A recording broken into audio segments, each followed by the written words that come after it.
தைப்பொங்கல் தமிழர் திருநாளை ஒட்டி நீலகிரி மாவட்டத்தில் வெளிநாட்டு சுற்றுலா பயணிகளும் விமர்சையாக பொங்கலை கொண்டாடினர். குன்னூர் டென்ட்ஹில் பகுதியைச் சேர்ந்த பொதுமக்கள் மேளதாளங்களுடன் பொங்கலை சிறப்பாக கொண்டாடினர். அப்போது லண்டனில் இருந்து வந்திருந்த சுற்றுலா பயணிகளும் அவர்களுடன் இணைந்து உற்சாகமாக நடனமாடியவாறு தந்தி மாரியம்மன் கோயில் வரை ஊர்வலமாக சென்றனர். அங்கு அவர்களுக்கு மாலை அணிவித்து கௌரவிக்கப்பட்டது.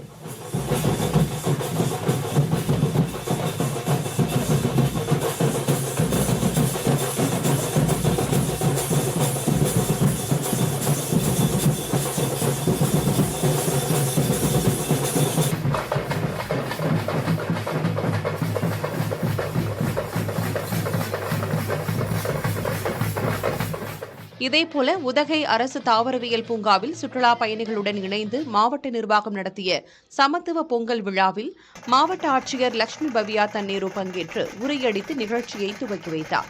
பின்னர் சுற்றுலா பயணிகளுக்கு பொங்கல் வழங்கப்பட்டது. விழாவில் படுகர், தோடர், பழங்குடிகளின் பாரம்பரிய நடனம் உள்ளிட்ட பல்வேறு கலை நிகழ்ச்சிகள் நடைபெற்றன.